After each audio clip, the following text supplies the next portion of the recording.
Well, good afternoon, guys, and welcome to the Wasatch on this April 11th in 2025.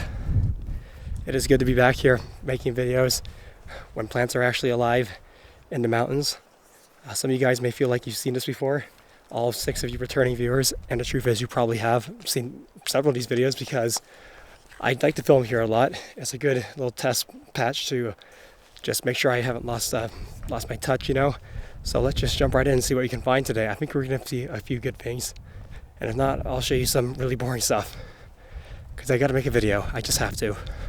Now as I hike here, it is very visible the fact that most of the trees are not yet leafing out. Obviously they're not. Their branches are bare still. But there are a few species that are starting to.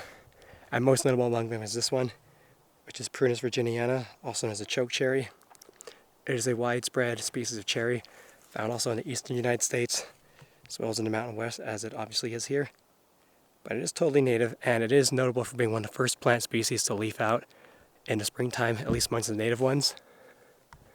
It will bloom later in the year at this elevation, more like June, I think, or late May. But we can also see there's another species just starting to, which is this tree. This is the Bigtooth Maple, also known as Acer grandidentatum. It's the primary maple species you find in the mountains here. The other one really being, I think, Acer, well, there's Acer naguna, which is the box elder, a common riparian species, but outside of riparian areas, there's only one other species, which is the Rocky Mountain maple, whose scientific name I can't quite remember at the moment.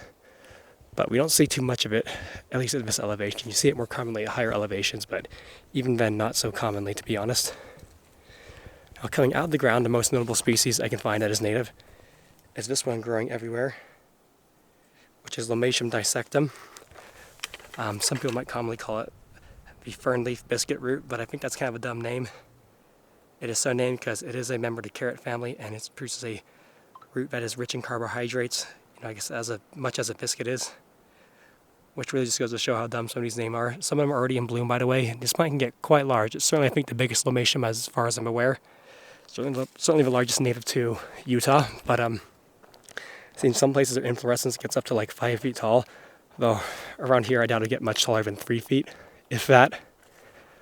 But carrying on, you can hopefully find some more cool species. Hopefully some I haven't talked about, or let alone talked about 5 different times in 5 videos that are practically exactly the same.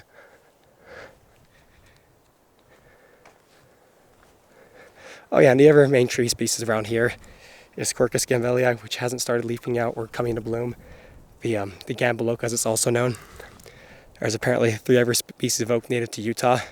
The turbinella live oak or turbinella oak, like just Quercus turbinella, which you find mainly in southern Utah, like in Zion National Park or maybe around Moab and similar such areas.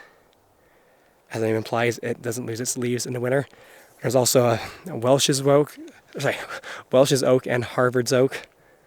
2 other desert species that look much more like the Gambel Oak, though they don't grow quite as tall.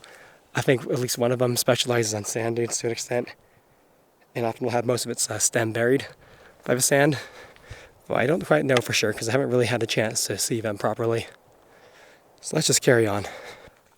Well, maybe this is actually a pretty good day because we can see here all the yellow glacier lilies or Erythronium grandiflora are in bloom. Probably the earliest blooming wildflower in the Wasatch. It grows all over the place from low elevations like below 5,000 feet up to the tree line. A really cool plant, I think. And its bulbs are great food for many animals, but especially bears, I think, because they like to dig them up and eat them. It's a member of a true lily family, Liliaceae. And hopefully it takes the edge off what I'm about to see next. Which is the fact that there's a whole slope here just covered in Euphorbia myrsinites, the invasive Myrtle Spurge. Look at all that. It is over this hillside. I don't think it'll ever be properly controlled now. Because there's no willpower and certainly no budget, especially nowadays, to fund the removal of this plant. In this quantity at least. It'd take me all year to get rid of them. If I was just working by myself, and by then it would certainly set seed. God, I hate this plant so much. Hope one day I can appreciate it in its natural habitat because this certainly ain't it. Jeez. It's a little closer for you. Many people find this plant to be very attractive, a very good looking plant. I do have to agree, technically it looks nice, but it's just too invasive for me to really like having around here at all. Now, another very common plant we can see here, all on the trail in fact, is this one.